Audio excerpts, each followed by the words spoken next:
Romans 12:9 in the English Standard Version. Let love be genuine. So we're back to what Paul says genuine love looks like.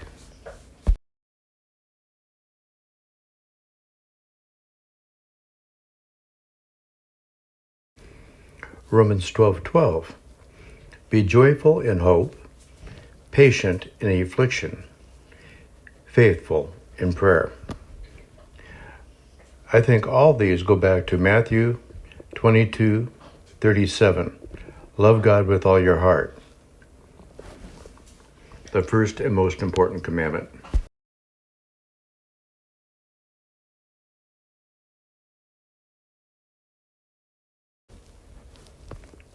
Be joyful in hope. Well, hope in what? I think you might immediately think, well, hope in my salvation. But what does that have to do with love? I mean, it's kind of a selfish thing. What do I get out of it? My salvation. I kind of think that Paul has in mind more of the Romans 5:2, through whom we have gained access by faith into this grace in which we now stand, and we boast in the hope of the glory of God. Remember that? Of course, remember that the glory of God doesn't mean quite what we think it does.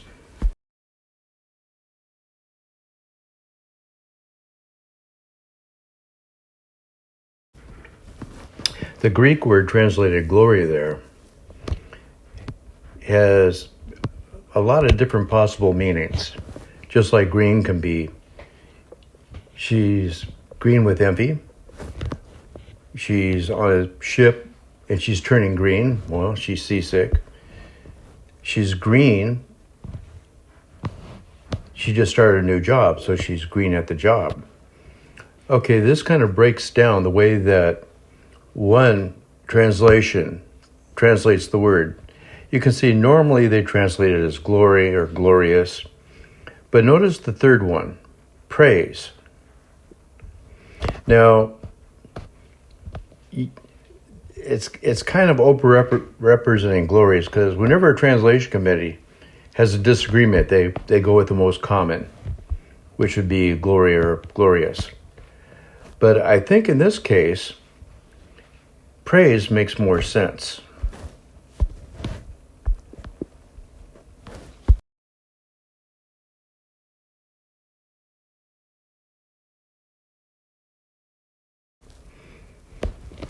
Through whom we have gained access by faith into this grace in which we now stand, and we boast in the hope of the glory of God.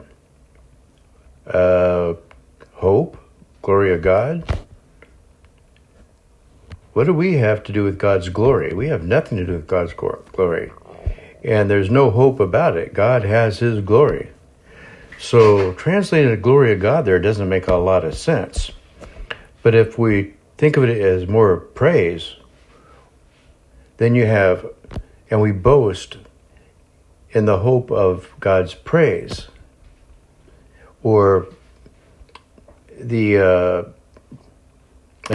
BDEC, their third definition, honor or enhancement of recognition of status of performance. So we boast in the hope of God's recognition of our performance.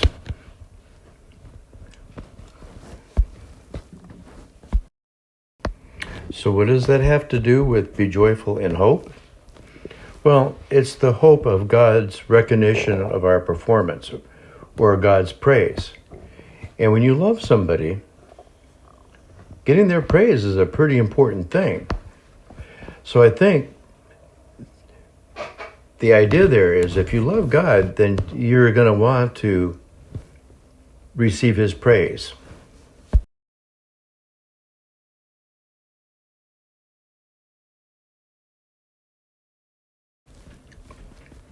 Patient in affliction.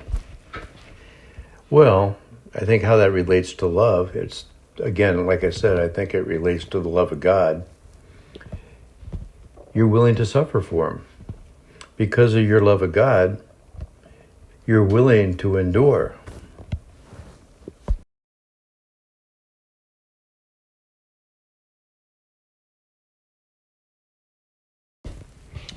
Faithful in prayer.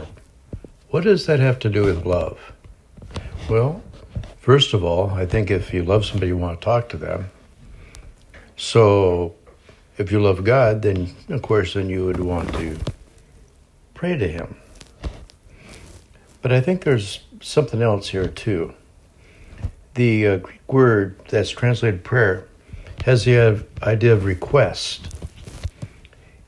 And if I think about that, Paul is always praying for the different churches. And I think that changes you. In other words, when Paul is praying for the different churches, he's thinking about the people. He's focusing on their needs. And I think that makes you more aware of other people. So it kind of develops more your ability to love, because you're forced to think about the needs of other people around you, where typically, we don't do that. We just think about our needs. So to take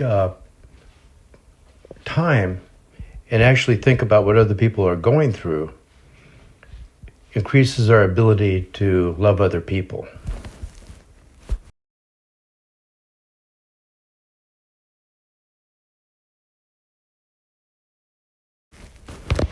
However, is it just a mental exercise? When you ask for something from God, he knows everything. He knows what's best. He knows the best thing to do. So how can our prayers be effective? The first thing is, apparently they are. James 5:16. Therefore confess your sins to each other and pray for each other so that you may be healed. The prayer of a righteous person is powerful and effective. So even though God knows the best thing to do, before you ask, prayers are still powerful and effective. 2 Corinthians 1:11. As you help us by your prayers, then many will give thanks on our behalf for the gracious favor granted us in answer to your prayers. And then we actually have a case in point back in 2 Corinthians 20:5-7. Go back and tell Hezekiah, the ruler of my people, this is what the Lord, the God of your father David says. I have heard your prayer and have seen your tears. I will heal you. On the third day from now, you will go up into the temple of the Lord. I will add 15 years to your life.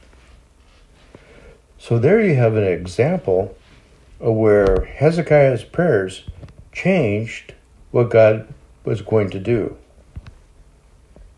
I think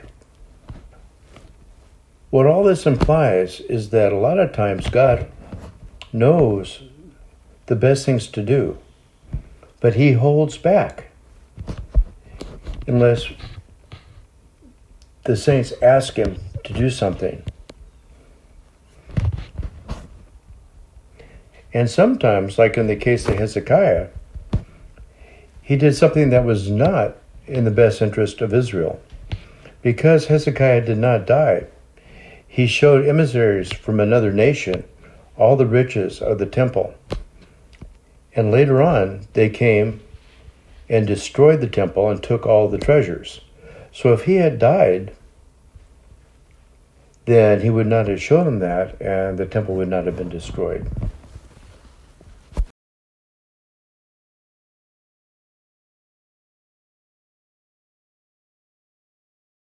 Well, we still haven't gone through this passage.